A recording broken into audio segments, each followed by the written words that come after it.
Glad to be here. I'm glad to have a microphone that works. Everything is looking rosy. Everybody doing well? Yeah. Okay, good. So spiritual life, is it serious or is it whimsical? Serious. Serious. Mystical. Okay, I'm hearing a lot of different things. Interesting. Yeah, I don't know the answer. I was asking you, but it seems to me that it's serious stuff. However, that doesn't mean that we have to be serious all the time. That doesn't mean that we can't have a sense of humor about it. Humor is very important because at its foundation, I mean, we are, as human beings, humor is part of our makeup. Krishna is the most playful, fun person in all the universes, right? I mean, Krishna is all about play. The word Leela means play, and we're all about focusing on Krishna Leela. So there's humor, and you read this in the Shastra, right? That Krishna and Radharani are always joking with each other. They're very often joking with each other, right? So that spirit of play, since we are qualitatively the same as Krishna, we have that within us, that quality of play. And what happens sometimes when you're dealing with a spiritual religious institution is we turn that off because we feel like it's not appropriate, right? So we aspire to take part in Krishna Leela, but we're turning off the parts of ourselves that are open to play, right? So as children, it was Picasso who once said that every child is an artist. The trouble is remaining one after he grows up. Yeah, so every child automatically is playful. Automatically, man. And then they get older and they get more self-conscious, and then society does what society does, and all of a sudden we're in our heads. We're abandoning this idea of playing. I'm an adult now, I have to be serious. I don't mean that literally across the board, but that idea is there, that notion is there. We turn off our childlike tendencies. So then you have this movement, maybe a few decades ago, where people sort of get in touch with your inner child. Right? Get in touch with your inner child. And that basically means that playful spirit, that innocence, that humor, right? So I'm not going to put anybody on the spot today.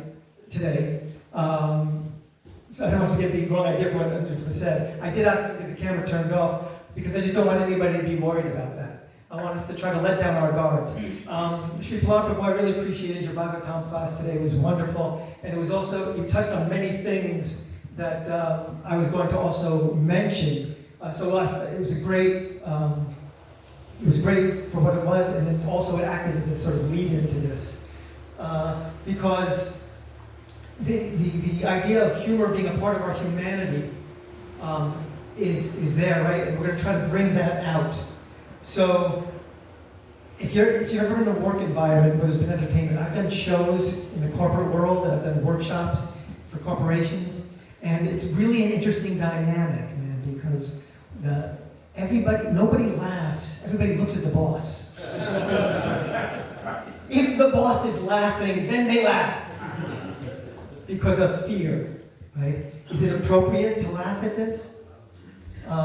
Or am I going to get in trouble? So that fear does play a big part in this. So to get past the fear, as Sri Prahlad was saying, we have to take risks. So I'm hoping in this Yogashala here, we can create a safe environment. Not an environment in which we play it safe, but an environment that we create a safe space for people to take risks, okay? So the risks we take are going to be different according to each person. For some people, taking a risk is a very easy thing to do, but then they also have their line, right? So maybe somebody draws their line way over here, and now it becomes risky for them. But other people, it's just like, that's a risk. The little baby step is a risk. And I respect both of those things. It's relative to where we're at as people. So I'm just going to encourage everybody to let down your guard a little bit. And yes, silly. Show your silly side. There's a lot to be said for silly. Silly does not just mean whimsical, irreverent, stupid, childish. Remember, there's a difference between childish and childlike. We try to be childlike, get in touch with that childlike spirit, that freedom to play, not abandon. Childish is immaturity. So one can be mature and childlike, and that's a nice combination. Yeah. One thing that we fear is making mistakes. Everybody fears making mistakes. We want to get it right. So, as Yadhunath Dasa said, I come from the world of improvisation. We get a suggestion from the audience, shout something out, and then we build scenes and songs on the spot based on that suggestion. So, if you called that a relationship, we would start with that relationship, and who knows where it would go. And there's this idea of getting it right. But in the world of improvisation, we understand that there's more than one right answer. Things are not black and white. There's a lot of gray. And in our exploration of the gray is where the fun is and where the discovery is. So I encourage you to explore the gray with me today. One more thing about mistakes. As much as humor is a part of our humanity, mistakes are equally a part of our humanity. As much as we try to ignore that fact, it is true. It is a fact. And I want us to try to embrace our mistakes.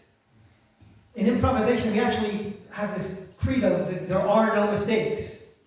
And what that means is, sometimes people will make what appears to be a mistake, but we don't look at it as a mistake. We look at it as an opportunity. We've all heard this concept before, right? But it's really valuable thing because of this unexpected thing that happened, which is, I'm looking at it as a mistake. It can, as an improviser, the scene can go in a completely different direction, where we never would have gone had we not made that mistake. Right? I always talk about 3M, the company that developed Post-it notes, because it's such a wonderful story in this regard. Their objective was to make the world's greatest super glue. That was their task. The world's greatest super glue. They failed miserably. They made a mistake, right? They made a mistake, they failed. They did not make the world's greatest super glue. It was hardly sticky at all. What could be worse? So everybody punched out, went home dejected, except for one person, I don't know who. Somebody stayed, well, what can we do with this? And then it became arguably the most ubiquitous office tool of all time, the Post-it note, right? All based on a so-called seeming, apparently, a mistake. All right? In the Bhagavad Gita, 1848, anybody know it by numbers? 1848? Every endeavor is covered by some fault. Every endeavor, like fire, is covered by smoke. Every endeavor, he says, is covered by some fault. We are going to make mistakes. Mistakes are valuable for what they offer us in terms of learning. We all know that we're here. We're in the material world because on some level, in some way, we want to be Krishna, right? Yeah. So, Ravindra Shupabu would often say that we're all working on our God projects. We all got a God project, right? We want to be in the center, we want to be God. Making mistakes reminds us that we are not Vishnu Tattva. We are Jiva Tattva. And here's why. It's often shoved right in our face, right? So these reminders of who we are, yes, that's right. I want self-realization. I have to realize that I'm a flawed, limited self.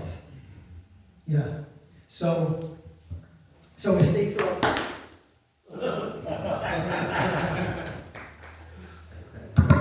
There's a mistake for you, right? Mistakes can be our friends. It's just a matter of our perspective. So Krishna is saying in that verse that we are going to make mistakes. And what about 9:30? Anybody know 9:30 off the top of your head? Yes. English, anybody?